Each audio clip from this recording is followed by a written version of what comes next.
In this video, I'm going to talk about the new album by Machine Head called Of Kingdom and Crown, released on August 26, 2022. This is an album that has been getting a lot of praise and a lot of hate from the metal community. So I will answer the question, is this their comeback album or just another Machine Head album? So the band has an interesting history. They released their debut album back in 1994 called Burn My Eyes, released right at the height of the grunge years, and this was a time when the only thriving bands were Metallica, Megadeth, and Pantera. They took the groove metal of Pantera, the thrash of Metallica and Megadeth, and a little bit of that new metal, new subgenre that was emerging with bands like Korn. They had a fairly successful debut album filled with songs like addressing current events at the time. They persisted with some hit and miss albums over the years. Their most critically acclaimed album was in 2007 called The Blackening, widely considered their best album, featuring a song, Aesthetics of Hate, a song in retaliation of an article giving praise to the man who murdered Dimebag Darrell. But don't worry, I'll get to the new album in a few seconds, but I have to mention Catharsis from 2018, an album considered to be their worst album. Many people were worried that Machine Head had lost their edge. The problem with this album was that it was all over the place and too long at 74 minutes. So let's talk about Of Kingdom and Crown, an album that people have been waiting for. Some were worried it might be another Catharsis, but others were anticipating that this would be the comeback album that they were waiting 4 years for. Basically, it's a concept album about a dystopian future. I won't go into the story in detail, but it involves love and murder and a futuristic wasteland. The album's about an hour long, a good length for a concept album. Rob Flynn was inspired by this anime series he was watching with his sons called Attack on Titan. He would then write the lyrics after waking up at 3 in the morning, just to jot down lyrics, whatever came to his head, and that led up to this album.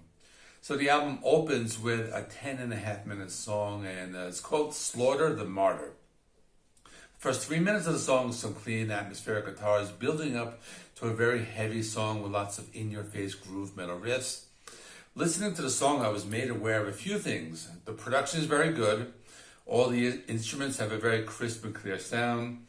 Rob Flynn does clean and harsh vocals, but very easy to understand the lyrics, so it's easy to follow the story while at the same time enjoying some heavy riffs. The song ends with some interesting like tremolo picking, some hints of black metal and folk metal, so I thought it was an interesting way to close out the song. Choke on the Ashes of Your Hate was one of the singles, very heavy song with a classic groove metal sound with some heavy thrash metal style riffs. So some of those cool like harmonics, adding some flavor.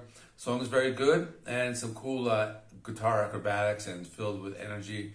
Rob Flynn lets out a variety of vocal styles. Become the Firestorm, this one continues with those fast and heavy rhythms and groove metal riffs. What stands out with this song is that he uses two different vocal styles.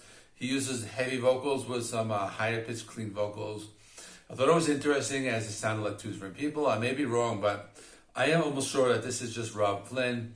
There are some interesting futuristic guitar sounds during this one, and it is an interesting song. So you get to track 4, and it's the first of 3 short interludes. This is called Overdose, and the others are Assimilate at track 7 and Terminus at track 12. They are spread out evenly throughout the album. Overdose is a skit taking place in a hospital. It's a scene where the mother of one of the main characters dies of an overdose. Assimilate is a short track with like a spoken word section, and Terminus, the main character thinking out loud with like an authoritative female voice speaking a few lines, and these are just here to help the story. So continuing with the music, My Hands Are Empty. This one has some cool chanting. It reminds me of like the chant from their recent Go Here album. This one's good. Has some heavy riffs that go back and forth between the chanting and the clean vocals. I also like the Iron Maiden style guitar melodies towards the middle of the song. Unhallowed is a song that's more of a new metal feel with some chunky riffs. This reminded me of the band Stained. They use a lot of that clean singing and atmospheric parts. Still a good song. Stained is actually one of my favorite bands from the 2000s, but it gets very heavy and brutal towards the end, and it's still Machine Head. Then Kill Thy Enemies. Really good song. It's like old school thrash metal with chants of like killing your enemies. Probably a good song during a live show. I can imagine the crowd like chanting and singing along to the song. It's kind of like a slow, very heavy, chunky type of song. No Gods, No Masters. This one was okay for me. more on the new metal side, but there are some parts with some technical riffing. I also felt this one had an influence from like more contemporary music, but on the plus side, it was catchy. Bloodshot. The first thing I thought about with this song is it reminded me of Sepultura. I can imagine Max Cavalera doing vocals on this. Really good song. They're like Bloodshot, Bloodshot, something like that. Also a lot of like groove metal riffing on this one. Then Rotten, this one's just heavy with chunky groove metal. The song's just very heavy, same time it's very catchy. There's a brutal breakdown with low gutturals, and they follow this with some cleaner vocals. And Arrows in Words from the Sky. This one also has more like a contemporary sound. They do more cleaner vocals, more that new metal sound. Not as heavy as some of the other songs, but it's memorable and not a bad closer. In conclusion, I like this more than I thought at first. I think after researching the concept of the album, I appreciate it a little more.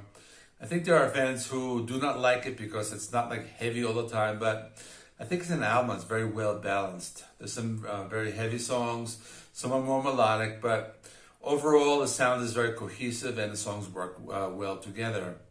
Songs are memorable, and that's a good thing about this album. So it's better than I thought at first. My score is an 8 out of 10. So to answer the question I posed in the beginning, it's not album of the year, but it's a decent comeback after Catharsis. So definitely check it out.